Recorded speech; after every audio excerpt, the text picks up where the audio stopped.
began our discourse yesterday night with the Psalm of David. The psalmist was one person who mastered the presence of God because he was indeed a man who was broken and contrite. When you read the entire Psalm 51, Psalm 51 is a psalm of mercy. It is a capture of a man pouring his heart and his soul before his maker. You take the time to read the entire text of Psalm 51, and I tell you, if you are not broken at the end of it, you are not a Christian. Hallelujah. Psalm 51, profound, unashamed declaration of a man's helplessness and his inadequacy in the face of God's power, holiness, grace, and beauty.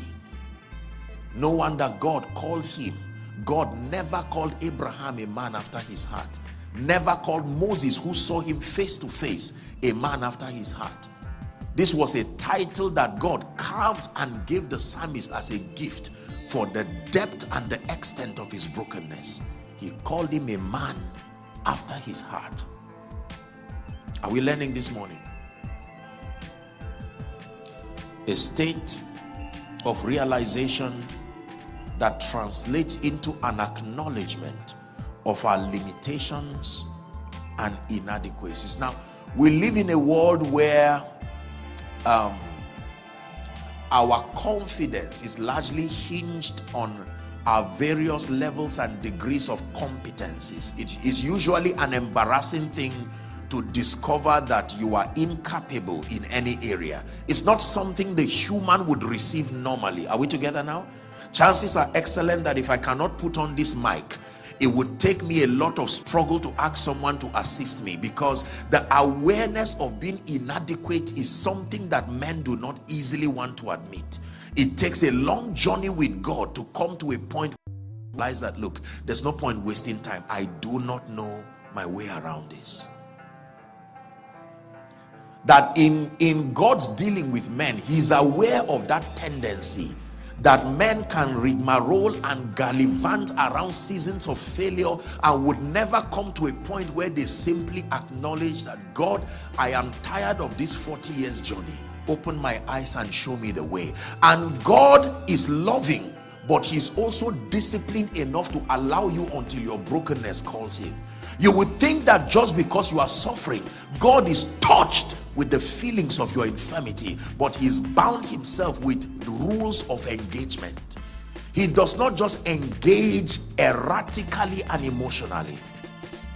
If your brokenness and your hunger and your desperation do not call on him, you will be shocked that you are in a season of obvious failure, and yet you will never get the attention of God.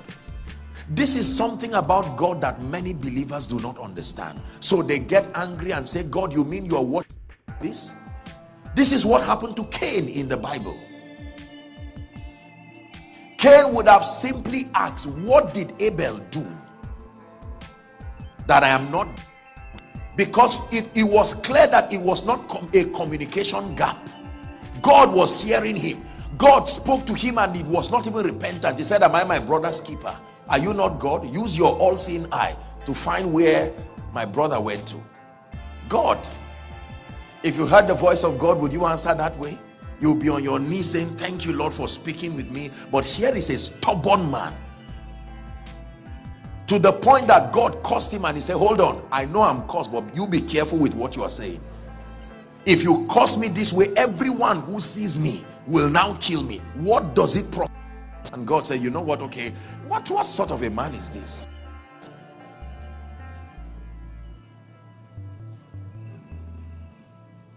Another person who showed us the danger of pride was the woman called Vashti. There is no record of Vashti apologizing.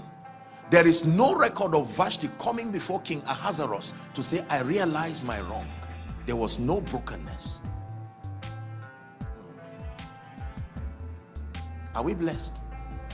A state of realization that translates into acknowledgement. You see, let me tell you this. If we really want to experience the more of God, we must learn early how to humble before him, to come before him in total openness, and to not allow ourselves to suffer too long before we admit that we need his help. Are we together? Yeah. Believers would stretch their wisdom. Believers will stretch their connections. Believers will stretch their skill. They will give all kinds of excuses and continue to go around several circles. And you see, the thing about God is he will step out and he will patiently wait where you kept him, while hoping that you will realize that he means more to you than what you have thought him to be and where you have kept him. Finally, after many years or many seasons of trying and stretching ourselves, we finally come to a point where we are forced to give up. And now we say, Lord, I think I need you. And he says, you think? You are not yet there.